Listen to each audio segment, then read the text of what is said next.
The reason why I call it becoming a polar bear is because when you start to understand these contrasts, we have the sun, we have the moon. They're the opposite, right? Sun and moon, one comes up during the day, one's at night. Yet what do both give us? Light. Are they different? Are they polar? Or are they the same? They're different. What else is there? Hot and cold. Now let me ask you a question. If you get really cold, and you keep getting cold, what do your hands do? Numb. Get hot. And they burn. You get frostbite. It's a burn. So how could that be? It's cold. How can you get a burn from cold? If you get burnt, and you're burnt really bad, you begin to shiver. Why does that happen? If it's hot, how could you be cold? You guys follow this? Mm-hmm. It's nature. So we've been taught by society not to be polar bears, but to be middle bears. I'm going to stand in the middle, okay? That's new. I just made that one up. It's new. I'm in the middle, and I'm going to make you happy, but I'm also going to make you happy, and I also want to make you happy, but you disapprove of me, but I desperately want you, and I'm going to make you happy, and I'm going to make you happy. I'm a middle bear. Who wants to be a middle bear? Nobody. Who's ever been a middle bear before? Who's been a middle bear this year a little bit? Sucks.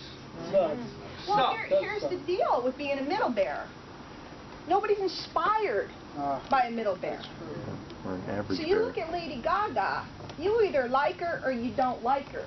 But if you dig her, you're inspired by her. If you don't like her, you might be repelled by her. But at some point, they cross a boundary into a place where you got to stand back and go, I don't know that I like her, but there's something about her. She's pretty cool.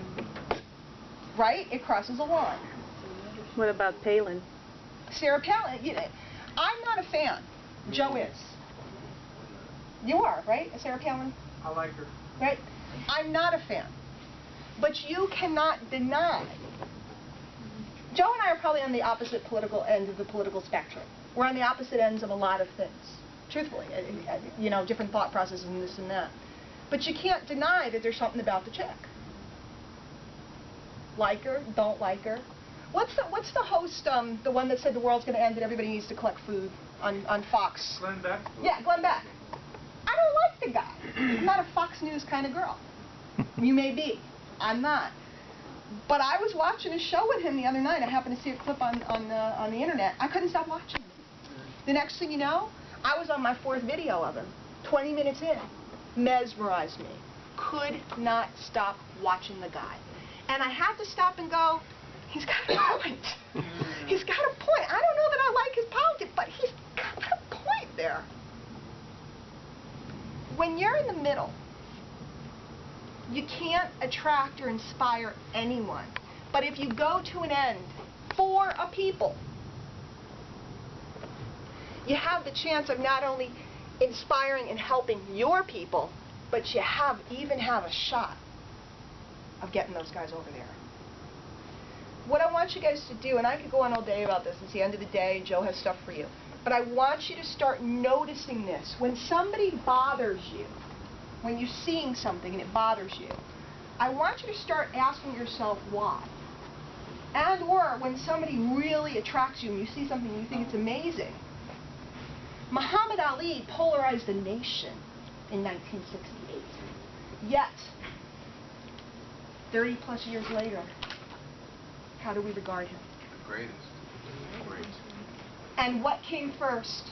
He called himself the greatest. And he polarized and he stood and he said, I'm this, I'm that, I'm the next thing. And that's a whole other topic, which is act as if and go as though. And if you don't behave today as you know that you are, you will continue as you are now. Right. You will continue down the road and on the path if you do not speak your own greatness. And somebody at work's going to go, who the hell do you think you are? And that is the moment where you polarize someone, and you officially have become a polar bear. And it's your choice whether you go, I'm a polar bear, or whether you run back to the middle to please them. So as you watch men like Joe, especially you, at your company, there's some guys, and they're cocky as all get out. Yes? Right? And people watch them, and as much as Donald Trump, you can say what you want about the guy, but everybody admires him.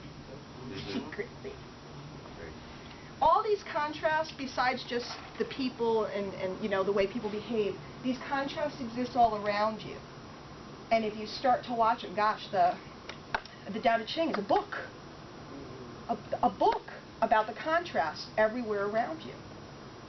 You can't know the warmth of spring if you didn't know the cold of winter. You can't know the beauty of a face if you haven't seen one that's ugly.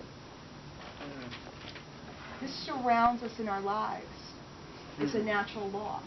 You can take advantage of it, or you can ignore it. You came here today, the way I started the day was saying to you that there was something about this guy. And many of you can't put your finger on it. I've been trying for 10 years. I can't put my finger on it exactly. And I've spent 10 years trying to dissect him and interview him to try to figure it all out. I never will. But there's something about the guy. And a lot of it has to do with how far to the end he's willing to go. For his word, for his people, for his message, for his art. When you stand in the middle and try to make a buck, you're doomed. Doesn't work. And now go back to everywhere that you are involved, whether it's your church, whether it's your opportunity, whether it's a school, the PTO, I don't care, and observe everybody that you think is something, whether you like them or don't, and you'll see they're on the end of the spectrum. Make sense? Yeah. Cool.